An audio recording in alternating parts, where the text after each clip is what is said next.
Let's talk to the Diddy. I mean, when we do our first show after a draft, it's always great to get Ray Didinger's perspective.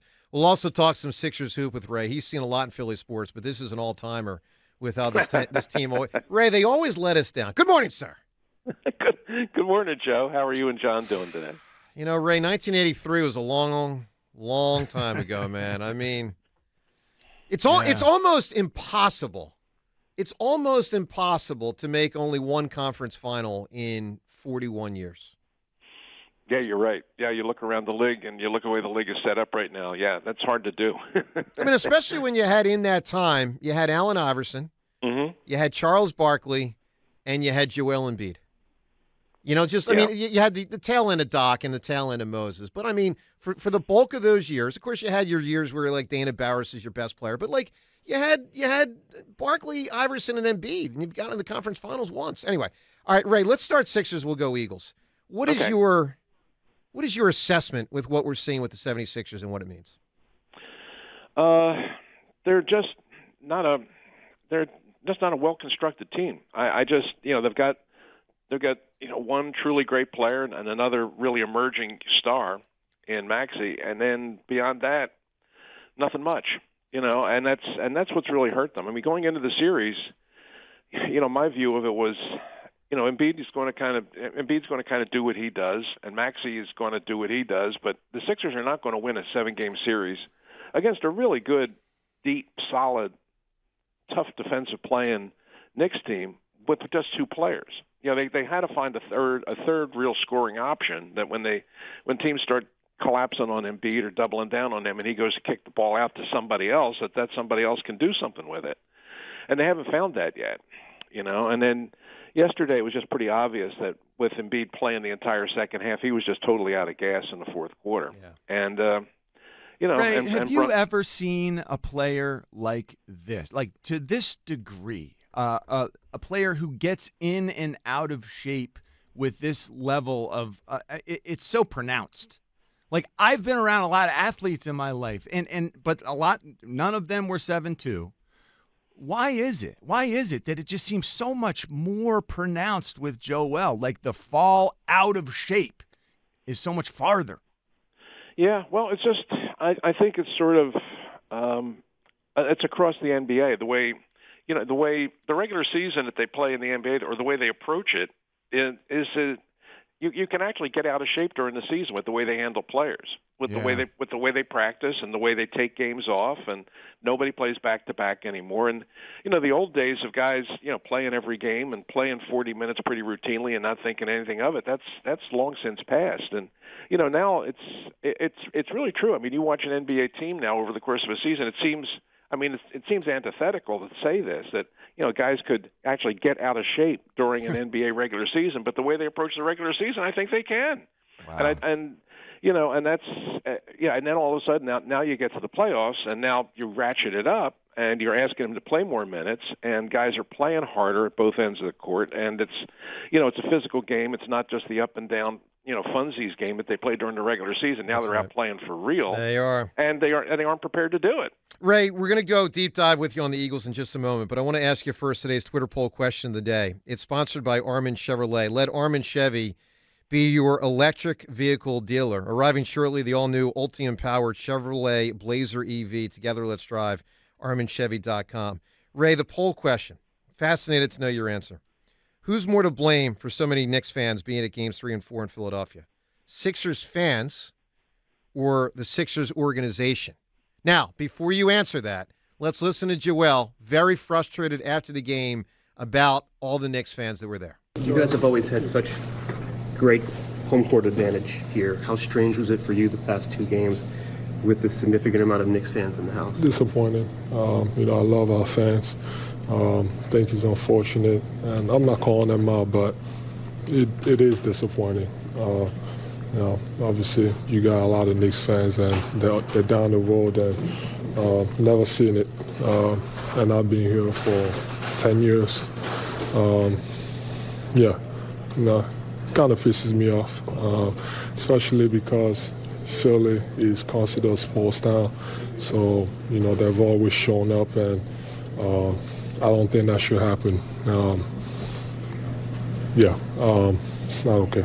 All right, Ray, he's obviously really irritated. Who do you blame more, the Sixers organization or the people of the Delaware Valley? It sounds harsh, but I would probably blame the organization. I just think that their whole approach to things and the way they do business, I think it's very off-putting. I totally agree. Yep.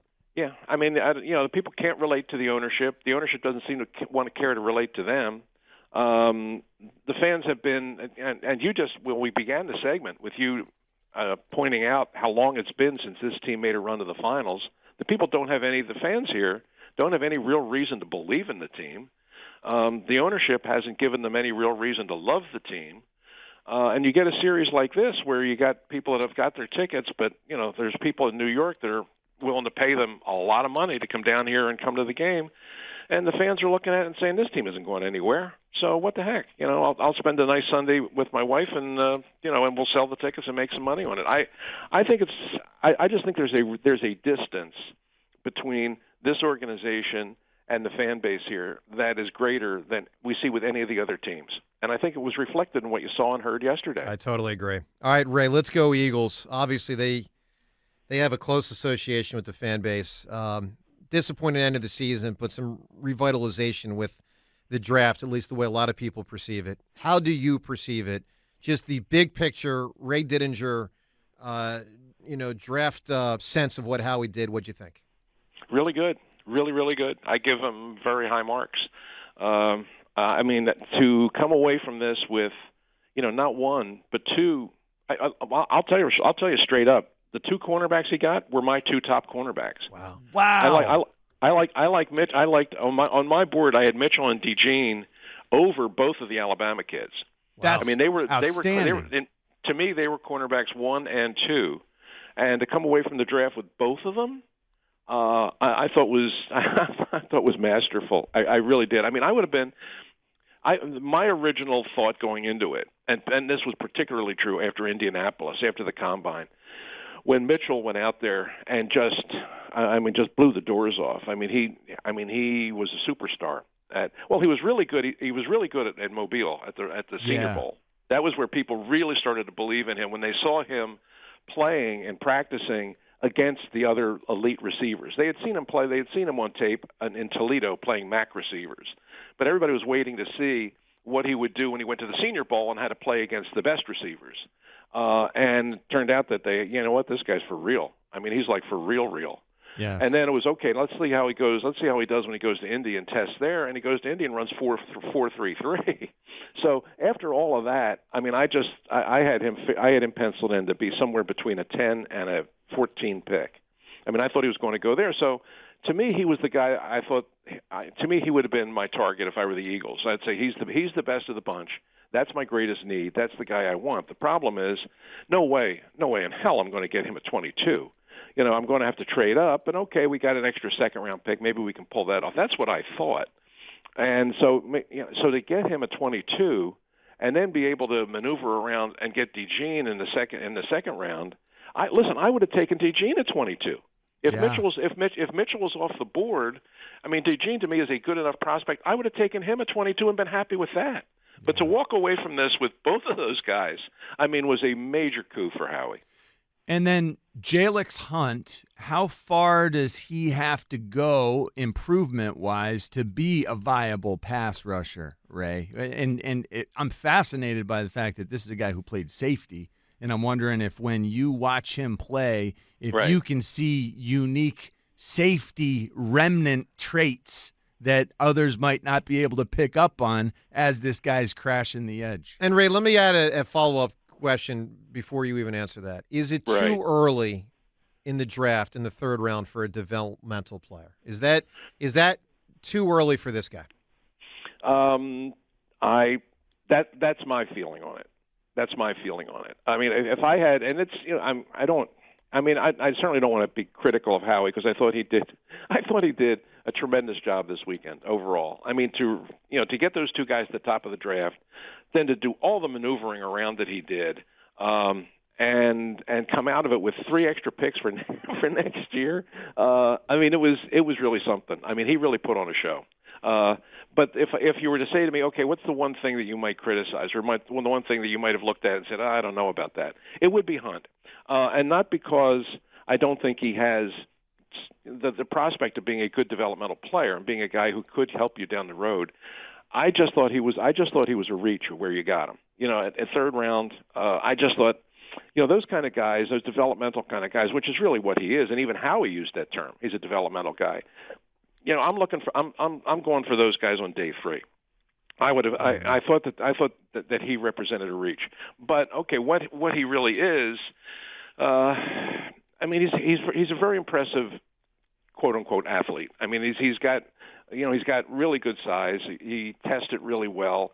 He runs a legit 4.6.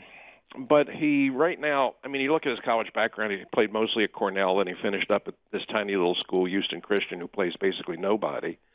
And again, he went to the Senior Bowl and played pretty good.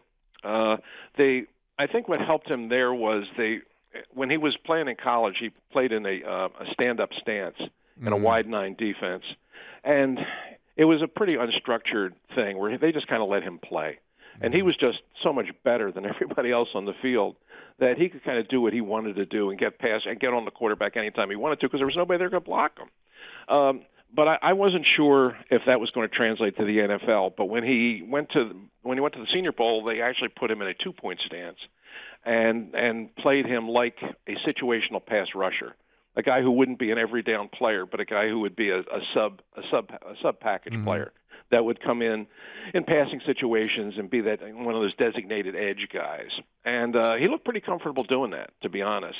And so I think the Eagles are looking at that and seeing him, okay, you can talk about him as a developmental player, but, we think in certain packages we can put him on the field, maybe a dozen snaps a game, and with his just sheer athletic ability, he can get some pressure. Okay, if he can do that, then maybe he warrants, a third-round pick. But I just thought, if you really are looking at him as a down-the-road kind of guy who you could develop into a guy who could be a major factor in your defense, unless you really feel that he can, unless you really feel he can step in and play right now, I thought they went a little high for him. But other than that, I just thought it was a really good draft, and the two the 2 kids they got at the top are very good players. I have no doubt that Mitchell will be one of your starting cornerbacks week 1. Yeah. And DeGene will be on the field somewhere. And what's the best way to use him? I heard John talking about, where are they going to use him? Well, Iowa used him everywhere. That's true. They used him in every possible way you can use a defensive back, and so the Eagles will use him that way too. But they'll both be on the field week 1. Okay, so Cooper, DeGene. Man, a lot of these new draftees, it feels like they're candidates for the new kickoff return schemes. How many of these guys do you think they factored that in? Is this a new part that we are sort of at the front end of? How are we thinking ahead of the rest of the NFL? Just like he got ahead of the wave on cornerbacks, he's getting ahead of the wave on versatile returner-type guys, too. Is there anything to that, Ray? Oh, sure. DeGene and Shipley both fit that description, and I would expect them to be in the mix for having that kind of thing. And I definitely think the new kickoff rules, which are going to make returns, well, I think in theory at least, will bring returns back to the game, have people reassessing the special teams play, and it will be more important now. Not only looking for guys who can return kicks, but guys who can cover kicks, because let's face it, the last couple of years, your bomb squad cover guys, have been irrelevant. The kicker kicks it out of the end zone. Those guys, all they're doing is they're basically doing a 40-yard dash and then turning around and going to the bench. Yep. Well, now you're going to have to ask those guys to go down and make a play. Yeah. To be able to actually get guys to the ground. Ray, let's get to the Clemson running back and the 2 wide receivers. Good. Go ahead, John. I have a real issue with the Clemson running back. Well, you go first, John. What did you think? I don't think he looks like – okay, he didn't run the 40 at the Combine. That matters to me. That's the electronic. That's the official 40. And we all know that that's slower. When you go electronic, it's slower. Now, he ran it at his pro day. He got a 4.39 at his pro day. Well, that's really fast. It is really fast, but that's handheld. And it doesn't look like, when I look at the tape, that this guy he's not playing at 4.39 speed. That's my impression. But, Ray, do you feel, am I too harsh in judging? And are you more excited about Shipley than I am? I mean, when I saw the 4.39 thing, I sort of shook my head and said, I'm not buying that. I can't believe that. No, Doesn't I mean, look like 4.39. No, he looks like a 4. He looks in plays. If you look at the tape, I mean, if you were to guess, you'd say 4.5. Yeah. I mean, that seems about right. Yeah. Which is not a disqualifier. I mean, there are a lot of guys in the league that are playing at 4 or 5 and playing well. Mm-hmm. But I mean, there are things about him that I like. He's a tough guy. He's versatile. He certainly played a lot of different roles at Clemson. But his hands, for a guy, I think you're bringing him in as a guy who's going to be, like a third down kind of receiver out of the backfield. With sketchy hands. A third down receiver out of the backfield who doesn't have it's not that he drops balls like severely, but it's not plucking the ball. It's not effortless the way that he catches it, the way I want to see for my back. To be fair, John, it is a 5th-round pick. I mean, he's not supposed to be as good as the guys in the first 4 rounds. I think you should still be able to catch the ball better I don't than he disagree. does. I'm just saying diminishing returns at deep. Right. Might have been a 4th-round Shipley, wasn't he? I thought he was 5. Was he 4? 4? He was 4. I think he was a 4th-rounder. My fault. So, all right, Ray, the wide receivers, what'd you make of them? I mean, what do you know about them, and how do you project them with the Eagles? Smith has injury issues. Had a number of injuries that really sort of short-circuited his career at Texas A&M. He would just start to get things going, and then he would get an injury, and then he'd be out. His college career is really hard to track because of the interruptions and the time that he was missing. He fits the kind of the mold of what a lot of teams want their slot receiver to be, which is they like their slot receiver to be a guy who not just runs slot routes, but he can do things with the screen pass, can run jet sweeps, can line up in the slot but do multiple things from the slot. I mean, that's kind of what the Eagles were hoping that Rager would be, and obviously that didn't work out. That's kind of what they're hoping for with Smith. I thought that the guy that I thought the slot receiver was an absolute need for this team. I mean, they needed that guy. I mean, they don't have that guy right now, and I was really hoping that they would get Malik Washington, the kid from Virginia, who to me is a perfect slot receiver. I mean, he's 5'8", which doesn't help you in the NFL, but I don't think it matters as much if you're as quick and you get the kind of separation he does, and you have the hands that he does. I thought Washington, to me, if you're looking for a slot receiver, he would have been my guy, and he was there for a good long time. And the Eagles drafted Smith ahead of him. Given the choice, I would have taken Washington. Wow. But there's potential there with Smith. I mean, he's got 4.4, and when he was healthy and he was on the field, he made some big plays. Averaged 15 yards a catch. I mean, there is some positive stuff there, but the injury thing concerns me, and his hands to me are a little unreliable, and he had some fumble issues. So I have some questions about him. And then the other wide receiver, Johnny Wilson, do you think he'll stay a wide receiver, and how does he compare to Harold Carmichael when he was coming out? Well, I would view him as sort of a hybrid, a guy who right now is sort of somewhere between wide receiver and tight end. I mean, with his body type, I mean, I just don't know if he can play wide receiver in the NFL. I just don't know if he's going to be able to get the separation. I could see him being a guy who becomes another another tight end option for you because he has that kind of size, and he certainly has good athletic ability. But Harold was a whole different case. I mean, he was 6'8" and skinny as a rail when he came out, and had no real conception of how to run pass routes. I mean, at Southern, they just let him run downfield and they threw the ball up in the air. Yeah. So he had so much to learn. I mean, he was completely unpolished.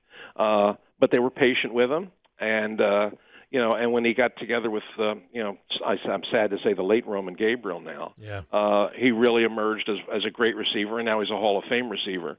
Johnny Wilson to me is a real back of the draft. Let's take a shot with this guy because he's had his moments. I mean, he went to Arizona State and sort of flopped there, and then he went to Florida State and kind of blossomed. I mean, he's an intriguing physical package, but right now, if you were to ask me, I don't see him being an impact guy at wide receiver. if he's going to make an impact now, it would be kind of as a flex tight end. Hey, Ray, couple final things here. Let's go back to where we started with the Eagles on the defensive backs. I'm going to give you 3 names. Tell me which Eagles player you think his job as a starter is most in jeopardy. James Bradbury, Avonte Maddox, Reed Blankenship. Who is most likely to not be a starter, perhaps not even on the team? Well, I mean, you've got it's not just a matter of the playing part of it. The financial considerations are part of it too. Yes, they are. I mean, you can look at the tape on Bradbury and Blankenship and try and evaluate them just as players, but then you got to go to the then you have to go to the actuarial sheets, and then you got to figure out what you're paying the one guy versus what you're paying the other guy, and how much you owe him. I would say, I can't imagine if it isn't financial considerations. I can't imagine that Bradbury has a spot on the roster this year. I just don't know where you put him. I don't think he can play corner anymore. And I don't think, at this point in his life, I don't think you're going to convert him to safety, because among the other guys we're talking about here with the upgrades in the secondary, which are very real with these 2 kids coming in now. Remember, we have Sidney Brown coming back from an injury, and I thought Isaiah Rodgers. Yeah. Well, Sidney Brown was a guy I really liked in last year's draft, and I thought when he finally got a chance to play last year, he played really well. So I think he's going to be a future starter here at some point. I think when he's healthy and he's ready to play, I think he's going to be one of your safeties. And I think DeJean will be the other one. But as far as who's the most threatened, I would say probably, again, the money is hard for me to factor in, but I would say probably Bradbury, just based on A, last year's performance, and the fact that B, you look at Blankenship, and if nothing else, even if he's out of the starting lineup, he's a guy that's going to contribute on special teams, and you're not going to get that from Bradbury. Ray with us here, and Ray brought to us today by Colonial Hyundai, the faster, easier, better way to buy a Hyundai. All right, Ray, couple final things. I know you've got a big event coming up, you and Glenn. Tell us about that and how people listening can get involved. Yes, Glenn Macnow and I are doing another one of our sports movies nights, which have been very successful, and people have really enjoyed them. And we did a couple, Bryn Mawr Film Institute. We did one at the Swarthmore Players Club of Swarthmore, sold the place out, and it went so well that we're going to do another one, and we're going to do it at the Uptown Performing Arts Center in Westchester. And what sports movie night is basically what it sounds like. It's Glenn and I come and we play. We show film clips from some of the great sports movies of all time. And we talk about the making of the movie and the casting of the movie and some of what happened behind the scenes of the movie and what you don't know about the movie. And then we have open discussion about the, pros and cons and what you want to know. And it's a great evening. It's you get to see Rocky again, you get to see Hoosiers again, you get to see Field of Dreams again. It's for a sports fan and a movie fan, either if you're both, great. If you're one or the other, great. You can come out and have a really fine time. So it's going to be, Glenn and I will be doing it yet again at the Uptown Theater on High Street in Westchester on June the 5th. And you can go to the Uptown website and order your tickets, and hope you come out. I guarantee you will have a fun evening. Love it. All right, Ray, final thing, because we can't go more than 10 or 15 minutes without mentioning the Sixers because it's such a hot topic and people are so frustrated. But give me 3 words, last thing here, 3 words to describe the Philadelphia 76ers. And it doesn't have to be a phrase. It can be 3 separate individual words that are each descriptive.